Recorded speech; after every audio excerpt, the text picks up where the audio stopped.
더불어민주당 주도 아래 마무리된 국회 원구성을 두고 여야는 연일 내탓 공방을 이어갔습니다. 민주당은 조건 없는 복귀를 미래통합당에 촉구했고 통합당은 민주당의 상임위 독식에 이은 추경 처리 시도를 폭주 기관차에 빗대 비판했는데요. 네, 국회 연결해 보겠습니다. 박현우 기자.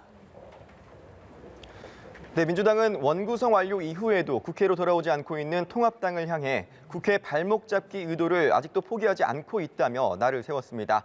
이해찬 대표는 원구성과 관련해 민주당 입장에서는 양보의 양보를 거듭했는데도 통합당이 이를 받아들이지 않고 자신들의 처지만 생각하면서 국회에 복귀하지 않고 있다면서 이같이 비판했습니다. 그러면서 달이 바뀌어 곧 7월 임시국회가 열리게 될 예정인 만큼 통합당은 지금이라도 국회에 복귀해 성실한 자세로 임해야 한다고 강조했습니다. 반면 통합당은 민주당의 단독 원구성을 과거 추미애 법무부 장관의 말을 빌려 통제받지 않는 폭주 기관차에 빗대 강하게 비판했습니다. 주호영 원내대표는 상임위원 배정과 뒤이은 예산 심사 등이 국회법 절차를 거스르며 이루어지고 있다고 지적하면서 세월호만큼이나 엉성한 이 폭주 열차는 수렁에 처박히고 나서야 폭주를 멈출 것이라고 경고했습니다. 이런 가운데 통합당은 개별 국회의원의 의사에 반한 채 상임위 배정과 상임위원장 선출 등이 이루어진 것은 불법이라며 이에 대한 무효를 주장하며 헌법재판소에 권한쟁의 심판을 청구했습니다. 네, 민주당이 추경 처리 시한을 오는 3일로 못 박은 가운데 국회에서는 오늘도 3차 추경에 대한 심사 작업이 이뤄지죠.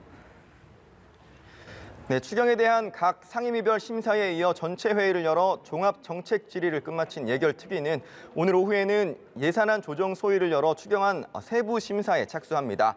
3차 추경 규모는 당초 정부 원안 35조 원에서 민주당 주도의 상임위를 거치면서 38조 원으로 늘어난 상황인데요.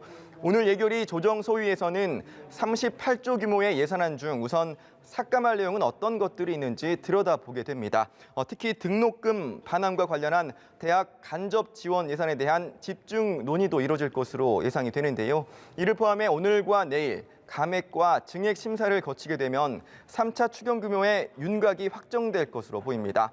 제1야당이 보이콧을 이어가고 있는 상황인 만큼 예산안 삭감 등 과정에서의 국회의 견제 역할이 제대로 이루어질지에 대해서는 의문 부호가 따라붙는 상황인데요.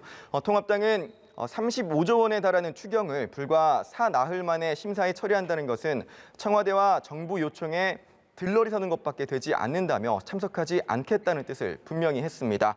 다만 심사 기간을 오는 3일로 못 받지 않고 일주일이라도 늘려서 꼼꼼히 따져볼 시간을 보장한다면 예결위에 참석하겠다면서 조건부로 예결위 참석 가능성을 열어뒀습니다. 통합당은 이와 함께 장외에서 기자회견 등으로 추경안의 문제점을 지적해 나가는 작업도 병행해 나간다는 계획입니다. 지금까지 국회에서 연합뉴스TV 박현우입니다.